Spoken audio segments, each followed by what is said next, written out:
یہ وہ مہینہ ہے جسے اللہ تبارک و تعالیٰ نے قرآن مجید میں حرمت والا مہینہ یعنی عزت والا مہینہ کہا۔ جس دن سے اللہ تبارک و تعالیٰ نے آسمانوں اور زمین کو بنایا تب سے اللہ کے پاس مہینوں کی گنتی 12 مہینے ہیں۔ 12 مہینوں میں 4 حرمت والے مہینے ہیں۔ حضور اکرم صلی اللہ علیہ وسلم نے اس مہینے کو شہر اللہ کہا۔ ان کا نام پہلے محرم نہیں تھا۔ السلام علیکم ورحمۃ اللہ وبرکاتہ۔ نحمدہ ونصلی علی رسولہ الکریم وعلی آلہ واصحابہ اجمعین۔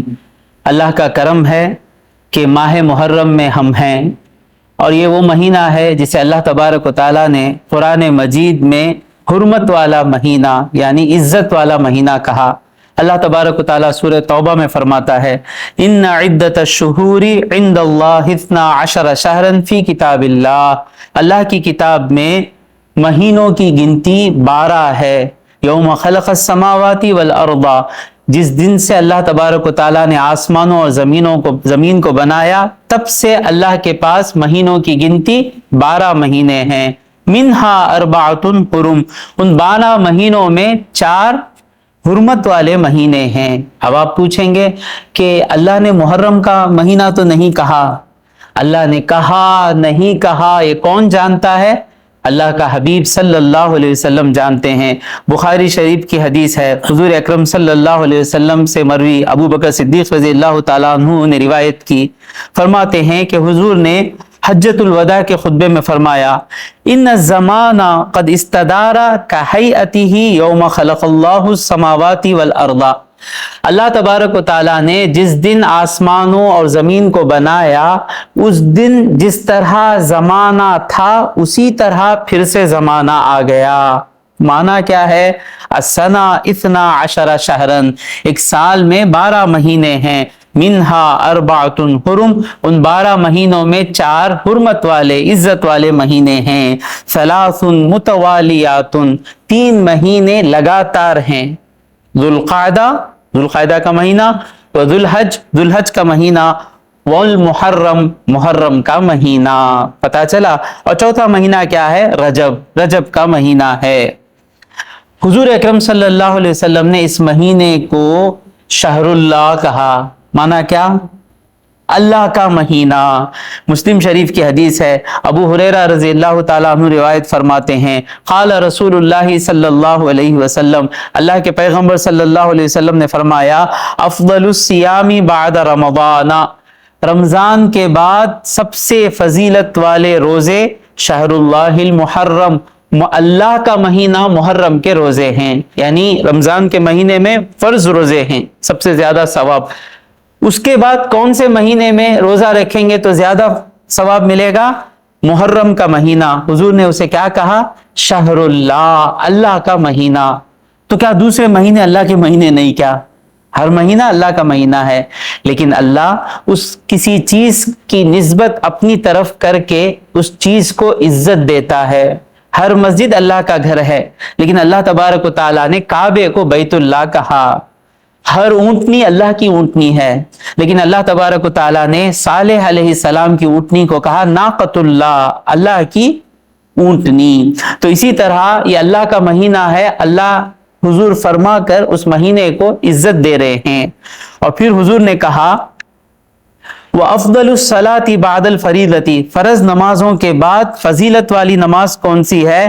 صلاۃ اللیل، رات کی نماز ہے۔ اور اس محرم کے مہینے میں، محرم کا نام پہلے محرم نہیں تھا، محرم کا نام بھی سفر تھا۔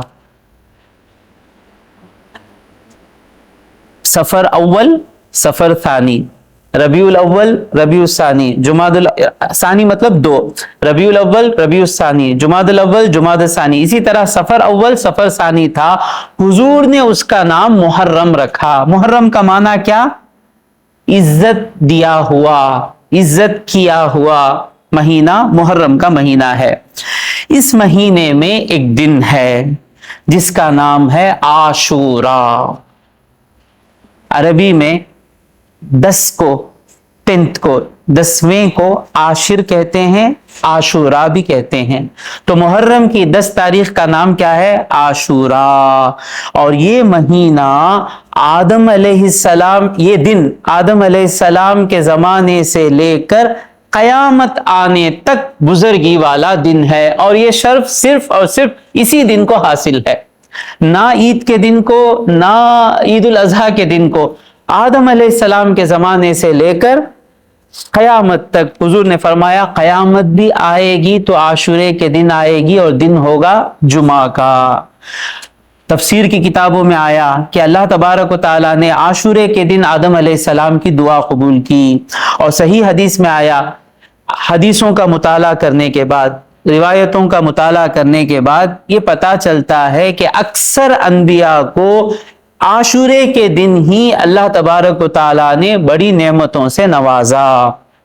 ایک حدیث سنیں، ابن عباس رضی اللہ تعالی عنہما فرماتے ہیں، قدم النبی صلی اللہ علیہ وسلم المدینہ، حضور اکرم صلی اللہ علیہ وسلم مدینہ تشریف لائے ہجرت کر کے، فرأى اليہود تصوم، آپ نے دیکھا کہ یہودی روزہ رکھتے ہیں یوم عاشورہ، عاشورے کے دن، فقال، حضور نے فرمایا، ما ھذا، یہ کیا ہے؟ قالوا، انہوں نے کہا، ھذا یوم صالح، یہ نیک دن ہے، ھذا یوم، یہ وہ دن ہے، نجى اللہ بنی اسرائیل من عدوہم، اللہ نے بنی اسرائیل کو ان کے دشمن سے بچایا۔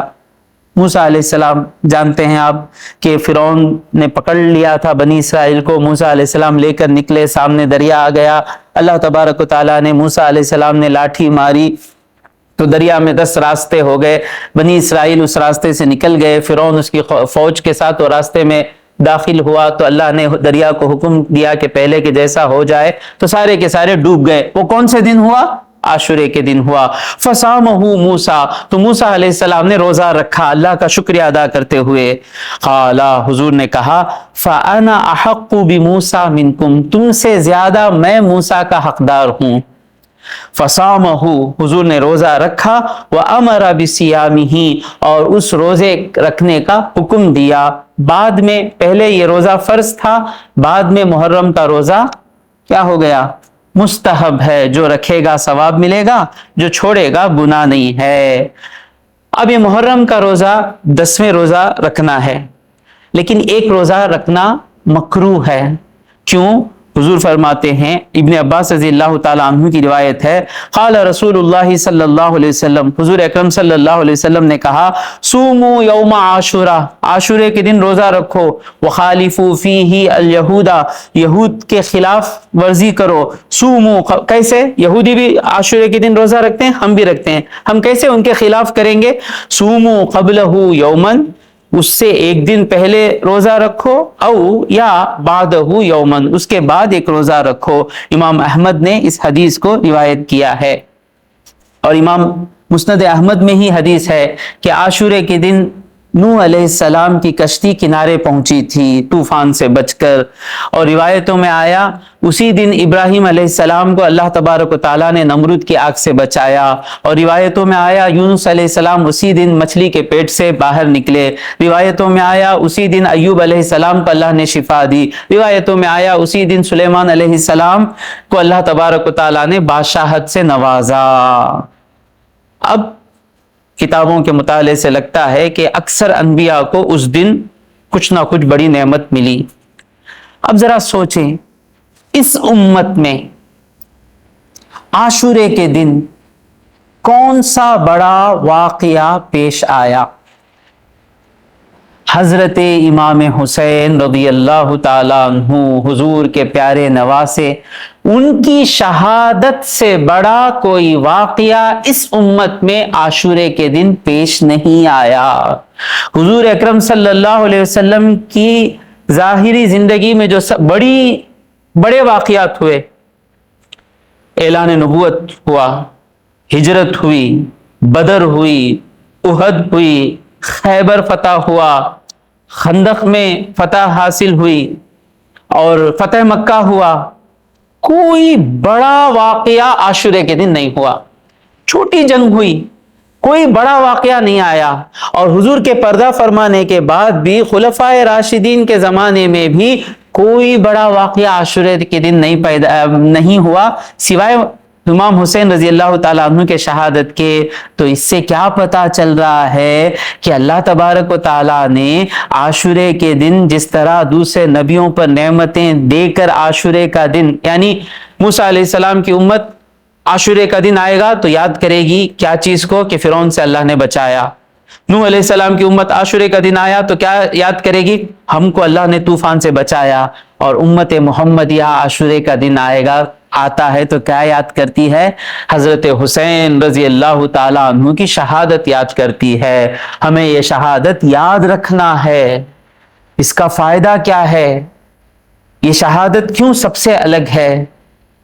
سب کی شہادتیں بڑی ہیں، عمر فاروق رضی اللہ تعالیٰ عنہ کی شہادت عظیم ہے، حضرت عثمان غنی رضی اللہ تعالیٰ عنہ کی شہادت عظیم ہے، حضرت حمزہ رضی اللہ تعالیٰ عنہ کی شہادت عظیم ہے۔ لیکن یہ شہادت مسلمانوں کو ایک درس دیتی ہے، ایک سبق سکھاتی ہے کہ دین کے خاطر اگر اپنا سب کچھ لٹانا پڑے لٹا دینا، لیکن سر نہیں جھکانا۔ ایران، اس کا عقیدہ خراب ہے، ہزاروں خرابیاں ہیں اس کے ایمان میں، ہم اس کو اپنا ہیرو نہیں بنائیں گے، لیکن ایک چیز ان کے پاس تھی اور ہے، وہ کیا، کہ وہ ہمیشہ کربلا کو یاد رکھتے ہیں۔ اور جب ڈونلڈ ٹرمپ نے ان کو ڈرایا تو انہوں نے کیا کہا، ٹرمپ جاؤ تھوڑا کربلا کی تاریخ پڑھو، ہم وہ قوم ہیں جو سب کچھ مٹا دیں گے، سب کچھ لٹا دیں گے، لیکن سر نہیں جھکائیں گے۔ تو ایمان صحیح نہیں ہے، وہ ہمارے ہیرو نہیں ہیں، وہ کچھ بھی کر لیں ہم ان کے ہوں گے نہیں، لیکن کربلا کا واقعہ وہ اپنے لوگوں کو سناتے رہے تو ہوا کیا، سارا ملک کھڑ گیا جان دینے کے لیے، تو دشمن کو ذلیل ہونا پڑا۔ اور دوسرے عرب ممالک جنہوں نے کربلا کا واقعہ چھوڑا، ان کی بزدلی آپ لوگوں کے سامنے روشن ہے۔ انشاءاللہ تبارک و تعالی اور بھی کربلا پر یوٹیوب پر راہ حق میں بہت سے بیانات ہیں، آپ سننا چاہیں تو بیانات سن سکتے ہیں۔ تو اللہ تبارک و تعالیٰ سے دعا ہے کہ مولا جو کچھ کہا اور سنا اس پر عمل کرنے کی توفیق عطا فرمائے۔ وآخر الدعوانا ان الحمد للہ رب العالمین۔